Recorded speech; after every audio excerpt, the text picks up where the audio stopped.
Five friends rule. I repeat, five friends rule.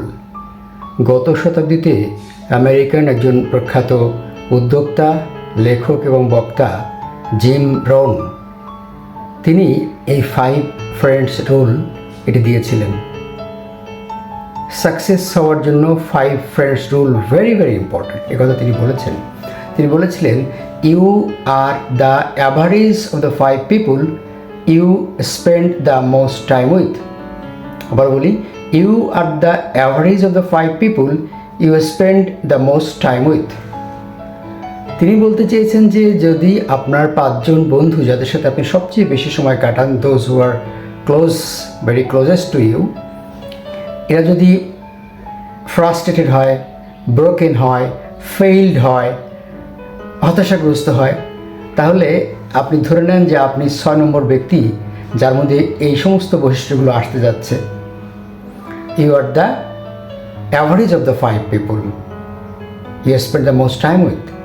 যদি আপনার বন্ধু সারাক্ষণ নেগেটিভ থাকে, এই পাঁচজন বন্ধুরা যদি নেগেটিভ হয়, ফ্রাস্ট্রেটেড হয়, ফেইল্ড হয়, তাহলে কোনো সন্দেহ নেই যে আপনি 6 নম্বর ব্যক্তি যে এই সমস্ত বৈশিষ্ট্যগুলো ধারণ করতে যাচ্ছেন।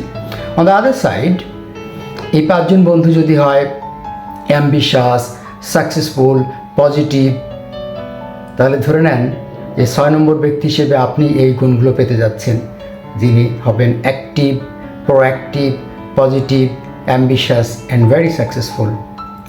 তাহলে এই যে five friends rule, Jim Rohn, তিনি একজন উদ্যোক্তা, ব্যবসায়ী, লেখক এবং বক্তা, গত শতকের মাঝামাঝিতে বলে গিয়েছিলেন কি অসাধারণ কথা। যদি আমরা আমাদের চারপাশে যে সমস্ত বন্ধুরা আছে, যাদের সাথে আমরা সবচেয়ে বেশি সময় কাটাই, তারা যদি হতাশাগ্রস্ত হয়, তারা যদি ব্যর্থ হয়, তারা যদি নেগেটিভ পিপল হয়, তাহলে সময় এসেছে আপনার সার্কেল পরিবর্তনের, সময় এসেছে আপনার বন্ধু পরিবর্তনের। কারণ পরিবেশের প্রভাব আমরা এড়াতে পারি না, পরিবেশের প্রভাব আমরা এড়াতে পারি না।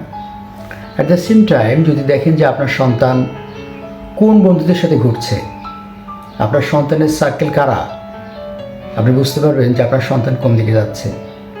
যদি তারা এমন হয় যে সমস্ত ছেলেপেলেরা লেখাপড়া করছে না, নেশা করছে বা আড্ডাবাজি করছে, সময় নষ্ট করছে, সময় অপচয় করছে, তাহলে ধরে নেবেন আপনার সন্তান সেই দিকে যাচ্ছে।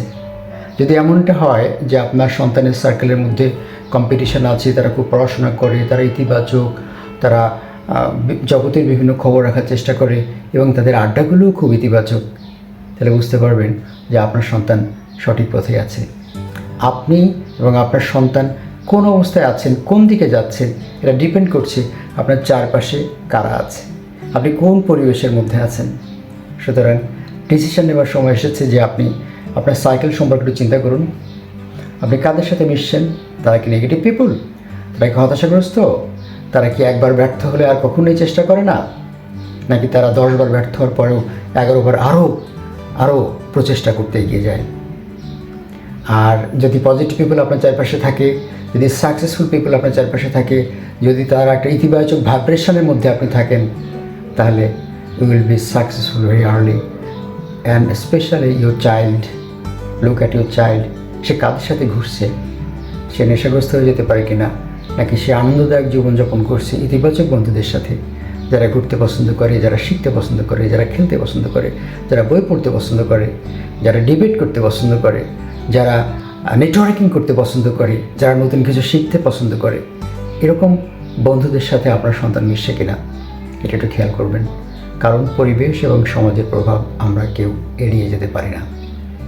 এই 5 ফ্রেন্ডস রুল অ্যাপ্লাই করতে পারেন, your life will be changed a lot. যদি কোনো মতামত থাকে আমাদেরকে জানাবেন।